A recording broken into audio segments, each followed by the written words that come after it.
સંતો ભક્તો જતી સતીઓની તો મિત્રો આપે સમાધિ જોઈએ છે.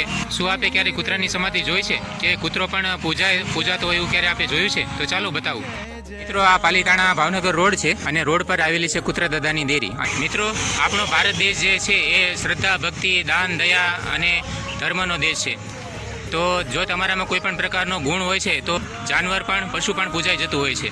તો એવી જ રીતે અહીંયા કૂતરા દાદાની સમાધિ છે. એની માન્યતા એવી છે કે મિત્રો કોઈ પણને ખાંસી કે ઉધરસ થતી હોય છે તો અહીંયા પ્રસાદી રૂપે ગાંઠિયા ચડાવવામાં આવે છે.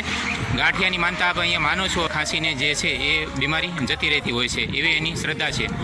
અહીંના ઇતિહાસ વિશે મિત્રો વાત કરીએ તો લાખા વણજારા જે મારવાડ રાજસ્થાનમાં થઈ ગયા એ પ્રખ્યાત લાખા વણજારાના આ વિશ્વાસપાત્ર કૂતરો હતો. વફાદારીના એક ગુણના કારણે એ મિત્રો અત્યારે કૂતરા દાદા તરીકે આ જગ્યા સ્થળ છે જે ફેમસ અને પ્રખ્યાત છે. અને આખી વાતનો સાર એ છે મિત્રો કે તમારામાં જો કોઈ પણ પ્રકારનો એક ગુણ હોય છે, દાન દયા ધર્મ ભક્તિ વિશ્વાસ વફાદારી, પશુ પણ જો પૂજાઈ શકતા હોય, દેવસ્થાનમાં જો સ્થાન પામતા હોય તો માણસ પણ સ્થાન પામી શકે છે.